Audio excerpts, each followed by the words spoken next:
आज म तपाईहरुलाई B.Ed सेकेन्ड इयरको major English subject readings for the new horizons भन्ने इंग्लिश सब्जेक्टको चाहिँ आज म तपाईहरुलाई चाहिँ यो केही सल्भ गरेको क्वेशनहरु शेयर गर्ने छु। अघिल्लो भिडियोमा मैले तपाईहरुलाई चाहिँ लेसन 1 र 2 को चाहिँ मैले तपाईहरुलाई चाहिँ सल्भ गरेको क्वेशनहरु केही मैले तपाईहरुलाई शेयर गरिसकेको छु। अब म तपाईहरुलाई चाहिँ लेसन 3 बाट बाँकी रहेको म तपाईहरुलाई चाहिँ त्यसरी नै क्वेशन आन्सर म तपाईहरुलाई चाहिँ सल्भ क्वेशन आन्सर म शेयर गर्ने छु। यहाँ तपाईहरु हेर्न सक्नुहुन्छ यो चाहिँ लेसन 3 रहेको छ फिनिशिङ स्कुल। यहाँनिर क्वेशन एउटा रहेको छ sketch the character of Margaret. Finishing school is a memoir written by Maya Angelou. In this memoir, Angelou remembers the event when she was sent to Miss Cullinan's kitchen to learn proper conduct when she was just 10 years old. According to Angelou, during her 10th year, Miss Cullinan's kitchen became her final schooling. Miss Cullinan was a fat white woman from Virginia. Though she was a married woman, she had no children. Miss Glory was a cook who worked in Miss Cullinan's kitchen. She was a descendant of slaves who had worked for the Cullinans. She was from poor family background. She told the story of Miss Cullinans to the author Margaret Angelou in detail. Margaret started working for Miss Viola Cullinans as a domestic in training, along with Miss Glory that had worked for her for years. Later, Miss Cullinans began to call her Mary instead of her original name Margaret. Because of this, she took revenge by breaking Cullinans the lobbyist dishes. Just after the event, Cullinans called her by original name Margaret.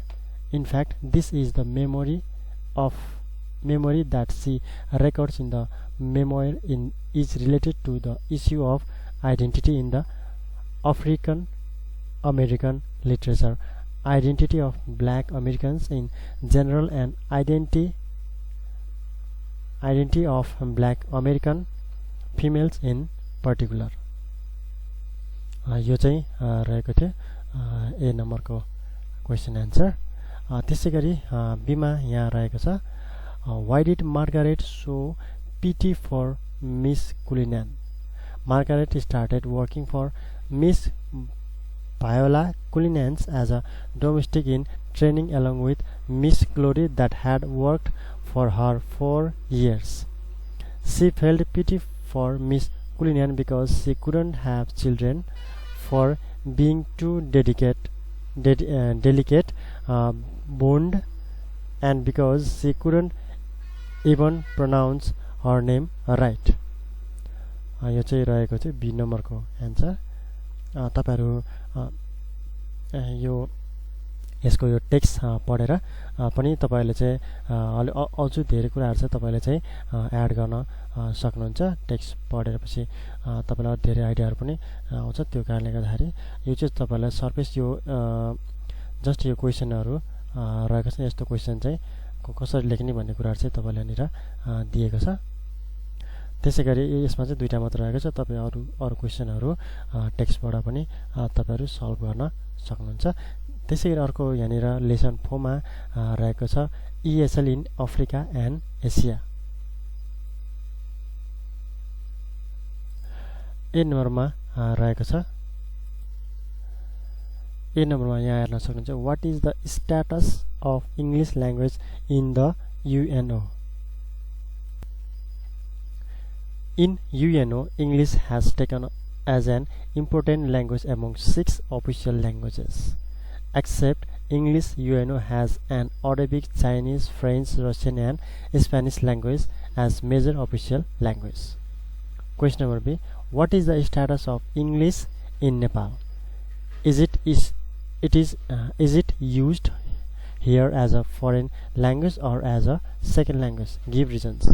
Nowadays, the world has become a small village due to scientific discovery and invention.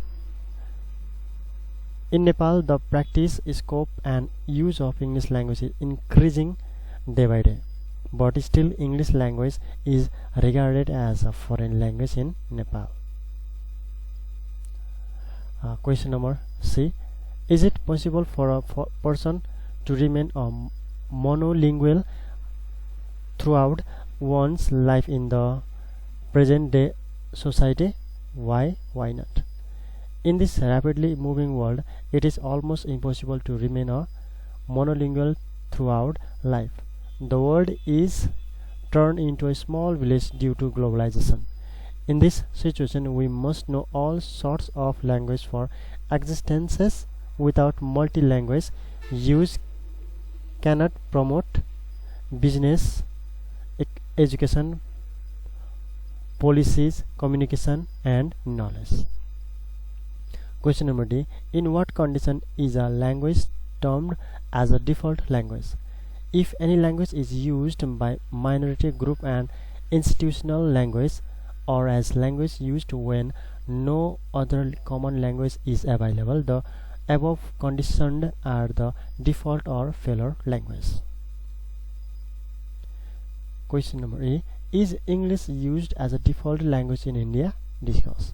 Surely not. English has used as official language next to Hindi in India.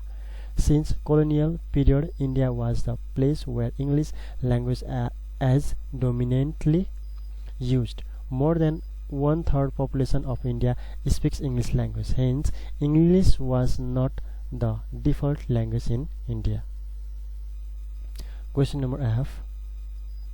What is the natural and normal choice of using a language in a multilingual society? In a multilanguage society, the natural and normal choice of using a language at first is local language. Then people choose regional, pidgin and English language. But the choice of language depends upon the characteristics of different languages. Question number G.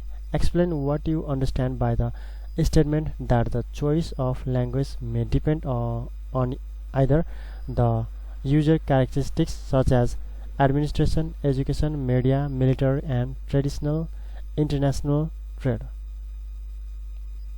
The choice of language may depend on users' features, that is region, gender, age level of education, media, military, family, friends. In education, public administration, the press, radio and TV are much more important in Zambia and Liberia. English is the language of education in Singapore. English is more important in education. Hence, on the basis of users' characteristics and the features of user, language is chosen. Question number S. Explain the following terms. Minority language. The language which is used by a small population of a country. In Nepal, English is a minority language in the ESL countries. Institutional language. The language which is used or practiced or taught or learned in certain institution of a country. For example, English is an institutional language in the ESL countries. Theored language. The choice of language may depend on users' characteristics such as administration, education, media, military, international trade, family, friends, etc. For this reason, domain is important. For example, English is used as a third language in the South African Defence Force.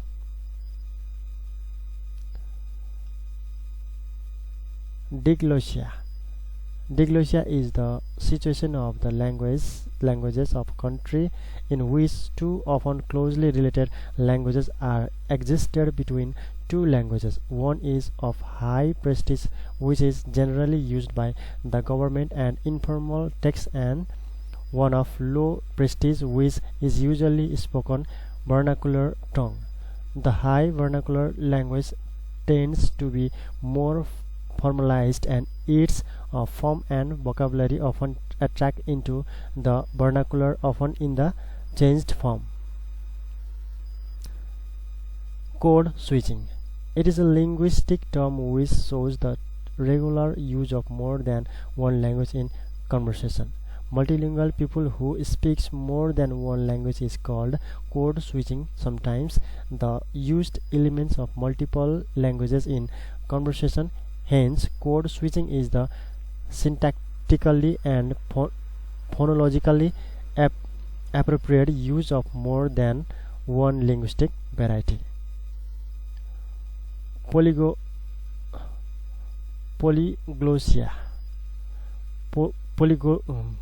Polyglossia is the coexistence of different languages in the same place or area. This language is also called heteroglossia because it uses two or more than two languages at the same time and same place. यो चाहिँ रहेको छ lesson 4 को चाहिँ question answer. यसमा चाहिँ अलि धेरै नै रहेको छ। यो चाहिँ 3 र 4 को सल्भ गरेको क्वेशनहरु यहाँनिर मैले तपाईहरुलाई चाहिँ शेयर गरे।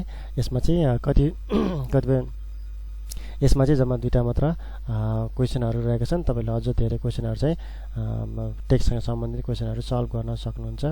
अनि त्यसैगरी यसमा चाहिँ फेरि सर्ट क्वेशनहरु रहेका छन्।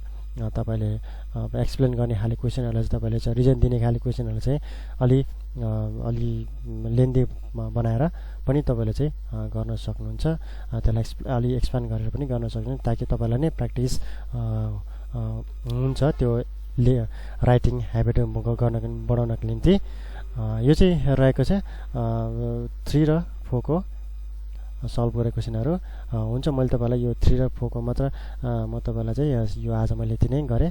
आउने समयमा अरु समयमा तपाईलाई चाहिँ बाँकी रहेको लेसनहरु पनि म तपाईलाई चाहिँ यसरी नै शेयर गर्ने छु। हुन्छ आजलाई यति नै। तबसम्म मेरो भिडियोलाई तपाईले लाइक गरिदिनु होला अनि त्यसपछि शेयर गरिदिनु होला मेरो भिडियोलाई।